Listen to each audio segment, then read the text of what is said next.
Assalamualaikum warahmatullahi wabarakatuh. Innal hamdalillah nahmaduhu wa nusalli wa nusallim ala rasul karim amma ba'd. Kisah kali ini mengetengahkan tentang permintaan Nabi SAW kepada Allah Subhanahu wa Ta'ala untuk umatnya di malam Arafah.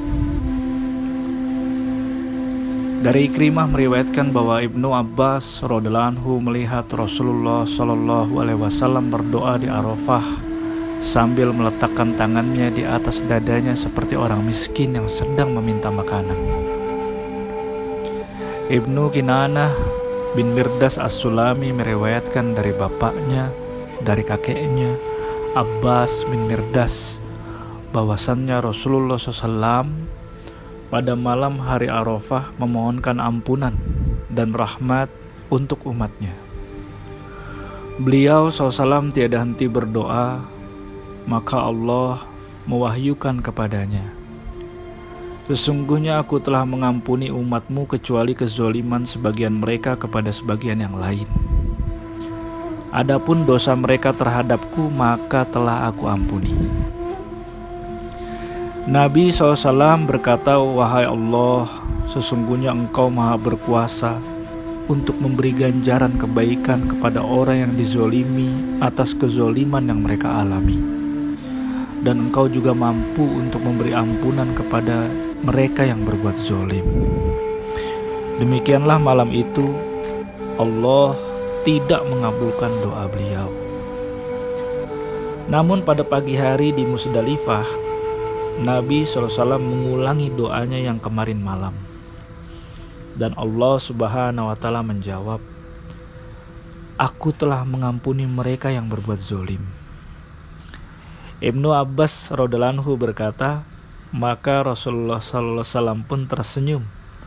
Kemudian seorang sahabat bertanya kepada beliau, "Wahai Rasulullah, mengapa engkau tersenyum pada saat-saat yang biasanya engkau tak pernah tersenyum?" Beliau SAW menjawab, "Aku tersenyum untuk mengejek musuh Allah yaitu iblis. Sebab ketika ia tahu bahwa Allah Subhanahu wa Ta'ala mengabulkan doaku untuk umatku, ia mengumpat-ngumpat dan menaburkan debu ke kepalanya." Hadis riwayat Ibnu Majah dan hadis riwayat Ahmad. Yang dimaksud dengan Allah mengabulkan permohonan Nabi SAW agar Allah mengampuni kezaliman umatnya tak lain adalah bahwa ampunan itu akan diberikan di akhirat nanti. Artinya bahwa pelakunya tidak akan kekal di neraka. Telah dijelaskan di dalam kitab Allah dan sunnah Rasulullah SAW bahwa semua dosa selain syirik, mempersekutukan Allah, dapat diampuni. Hal ini sebagaimana dijelaskan di dalam firman Allah Subhanahu wa Ta'ala di dalam surat An-Nisa ayat 48 yang mafhumnya, "Sesungguhnya Allah tidak akan mengampuni dosa syirik, dan Dia mengampuni segala dosa yang selain dari syirik itu bagi siapa yang dikehendakinya."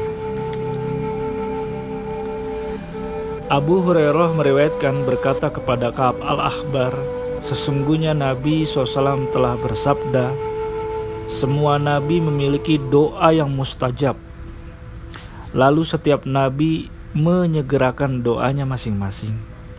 Sementara aku menyimpannya untuk menjadi syafaat bagi umatku pada hari kiamat kelak.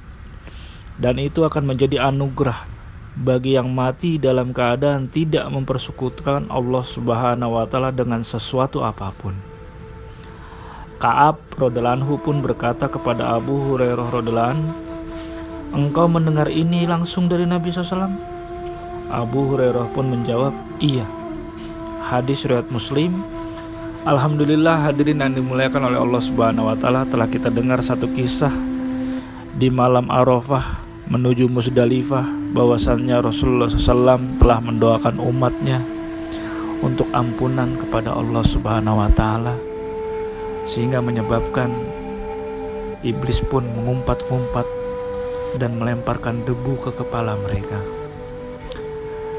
Dan hadirin yang Allah Subhanahu wa Ta'ala, banyak-banyaklah kita bersolawat kepada Nabi SAW, karena dengan solawat ini nanti Allah Subhanahu wa Ta'ala dan Rasulullah SAW akan memberikan syafaat kepada kita di yaumul akhir, insya Allah.